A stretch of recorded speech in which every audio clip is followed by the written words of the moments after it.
तर या ठिकाणी आपण क्वेश्चन नंबर 22 सॉल्व करणार आहे. For a metallic wire the ratio of voltage to the corresponding current. तर मेटॅलिक वायरसाठी व्होल्टेज टू द करंटचा रेशो आपल्याला या ठिकाणी फाइंड करायचा आहे. हा क्वेश्चन 2019ला आलेला होता. याच्या 4 ऑप्शनपैकी पहिलं जे ऑप्शन आहे ए ते आहे decreases with rise in temperature. Temperature जर वाढलं तर हा रेशो डिक्रीज होणार. बी ऑप्शन आहे increases or decreases with rise in temperature depending upon the metal.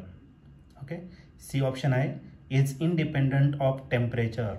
आणि लास्ट डी ऑप्शन आहे increases with rise in temperature. Temperature जर वाढलं तर पोटेन्शियल म्हणजे व्होल्टेज डिवायडेड बाय करंट हा रेशो वाढेल. तर या 4 ऑप्शनपैकी याचा करेक्ट आन्सर काय असणार आहे, चला तर याच्यावरती आपण डिस्कस करूया. तर या क्वेश्चनमध्ये आपल्याला मेटॅलिक वायरसाठी दिलेलं आहे रेशो फाइंड करायचा आपल्याला voltage to corresponding current. Voltage to corresponding current याच्यामध्ये काय फरक पडणार आहे टेम्परेचरनुसार ऑप्शनमध्ये आपल्याला दिलेलं आहे. ओके.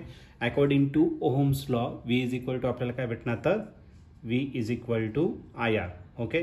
आता आपल्याला रेशो कोणाचा फाइंड करायचा तर रेशो फाइंड करायचा आपला voltage to corresponding current V आणि त्याला डिवाइड करायचं कशाने आयने. तर इतर रिमेनिंग राहणार आपल्याकडे तर आर. ओके. आता याला आपण काय करू तर इक्वेशन नंबर 1 कन्सिडर करू. रेजिस्टन्स ऑफ वायर जो असतो तो डिपेंड असतो कशावरती तर टेम्परेचरवरती. मग इन्क्रीज इन रेजिस्टन्स जर घेतला तर तो काय घेतला तर आर मायनस R0. आर का असणार final resistance after temperature T. R0 is the temperature at initial resistance of the wire at T degree Celsius. Okay. R directly proportion असणार original resistance of the wire and second one म्हणजे काय change in temperature. Change in temperature कशाने केलं तर delta T.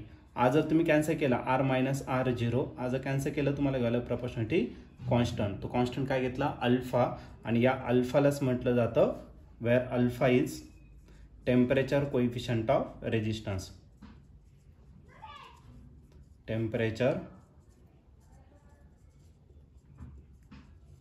Coefficient of resistance. Okay. मग याच्यावरून जर मी आर जर फाइंड केला मायनस R0 इकडे काय होणार तर प्लस. मग आर इज इक्वल टू काय भेटेल आपल्याला R0 प्लस हा भेटला अल्फा R0 डेल्टा टी. या दोन्ही टर्ममधून काहीतरी कॉमन येणार आहे आणि तो काय येणार आहे तर R0. या ठिकाणी राहिलं 1 प्लस अल्फा डेल्टा टी. हे झालं तुमचं रेजिस्टन्स. मग आता ही व्हॅल्यू इक्वेशन 1 मध्ये पुट करू. देअरफॉर इक्वेशन 1 बिकम्स इक्वेशन 1 काय भेटणार व्ही डिवायडेड बाय आय आणि आरच्या जागी आपण ही व्हॅल्यू टाकणार ती म्हणजे काय R0 in bracket 1 plus alpha delta T. म्हणजे जर टेम्परेचर जर वाढलं तर आर वाढेल. आर जर वाढला तर रेशो पण काय होणार आहे वाढणार आहे. ओके. मग आपलं जे ऑप्शन आहे तर ऑप्शन नंबर डी जो आहे तो या ठिकाणी आपला करेक्टली मॅच होतोय. आणि ऑप्शन डी काय आहे increases the ratio of potential to the current increases with rise in temperature. जर टेम्परेचर जर वाढलं तर आपला जो रेशो आहे व्ही अपॉन आय आपण काय ना तर इन्क्रीज होणार. मग ऑप्शन डी याचा करेक्ट ऑप्शन असेल.